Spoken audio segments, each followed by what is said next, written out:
Welcome back to Streaming Media East 2018. I'm Tim Siglin, a contributing editor with Streaming Media Magazine. And go ahead, please, and introduce yourself to the audience. Sure. My name is Bernarda Duarte, and I'm Director of Content Acquisition for Roku, based out of California. And I've been with Roku for a little bit, close to 3 years actually now. Okay, very good. And you were on a panel here earlier today. I was. The panel dealt with how there's abundance of channels and content, and how does the user find enough time for that, right? To be able to consume that content. And as a matter of fact, having a Roku, that is one of the things. It's like there's so many choices. We used to talk about the 500 channel universe. Now it's the 5 million channel universe, it feels like. So how, from your standpoint, you deal with acquiring content? How is it that you make decisions on what goes on a Roku box? Because obviously there's not a limitation in terms of the number of channels that people could have. Is it anybody who wants to be on Roku can be on there, or is it, we're sort of not going to let grandma do her favorite recipes channel? Actually, and that's not a joke. It's a right. question. Actually, we do allow grandma and many publishers to do their own channel. We launched 2 years ago a direct publisher tool, which is a web-based interface that all you need is an MRSS feed, and it plugs to that back engine, and you can create a channel basically in 48 hours.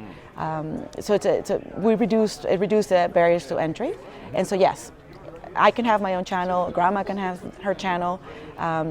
It's really a big point of differentiation for our platform, compared to the other platforms. How do people find those channels if there's so many channels? I mean, I would assume the user interface is a huge deal.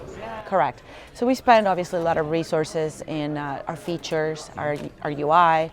We have a universal search tool, and that search tool is about 500 channels deep. Okay. So we have 500 channel partners passing the metadata. And for the user, what that means is actually one of the features that we get most good reviews on, because it's an agnostic tool, meaning when they search for a piece of content, the content is displayed from free to most expensive. Oh, okay. So we don't point the user to, I see that sounds really good. Right. Exactly, and that is, like I said, because of our neutral approach to content, we do get, we're able to offer this to the users, right? Okay. And so, and just one last thing. And outside of that tool, we also have on the direct publisher side, when you want to build your app, that tool allows the more niche content to also be included in search. Okay, and that was what I was going to ask. I write a lot about metadata, and oftentimes when I write about it or try to talk about it, people sort of fall asleep because it's not a really sexy thing. Correct. But it's huge in terms of that search capability. How do you, so you mentioned least expensive to most expensive, or free to most expensive.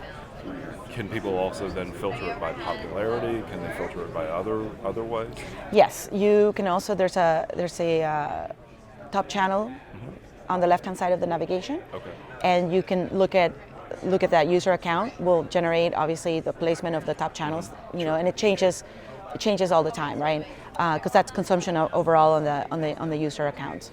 And then how much of what people can consume on a Roku device, how much of it's primarily on demand versus live? Do you have a general percentage on that? We do, but it is a stat that it's changing obviously all the time. Sure. Yeah. And the trend in the industry seems to be toward live linear OTT. Is that sort of the same model that Roku's following as well? Right. So from a content perspective, Roku works with all the top partners that are actually bringing that live content, right? Okay. So like a Hulu, for example, it's a partner of ours, and they launched the live product.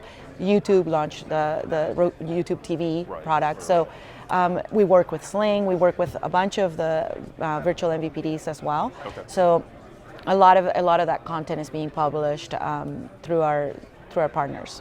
And one group that I work with is houses of worship, where they'll do live, and a number of them have actually gone to doing Roku channels. But of course that channel will only have live content, say Sunday from 11 a.m. to noon or 11 to 1. On those, are you encouraging those kinds of sort of event-based channels to figure out how to also go to 24/7 live linear, or is the model you do some live and some on demand as part of your channel? I think we're somewhat agnostic to that question in some ways because, again, the content comes into the platform via different partnerships, and a church, for example, can publish a channel on Roku, go live, like I said, with a direct publisher in 48 hours. We do think that VOD, right, VOD, is still a good reason why folks have an OTT device, Okay, right? sure, Because they want to consume content on their time, right? The live piece is definitely very important when it comes to sports, news, sort of the one-time onlys, right? But having that content on the platform as well is obviously a priority for us too. Roku itself, do you have sort of the Roku channel? We do. We launched that last September. It's an aggregated experience for movies, TV shows, free, ad-supported, and ad-supported, right? And a few weeks back, we announced a partnership with ABC News, where we have live news on that channel, and that's we're going to continue to grow the channel with different verticals, but that was a priority for us. And then, just from a big picture, where do you see OTT going? You mentioned VOD, obviously, is an important piece of it. Do you think that we will be moving more toward live for OTT? Do you think VOD will sort of continue to dominate? What's your general sense on that? I think that we feel it's going to grow with both, right? Because I think a lot of the major networks, for example, have started to barely make the leap of faith into true OTT,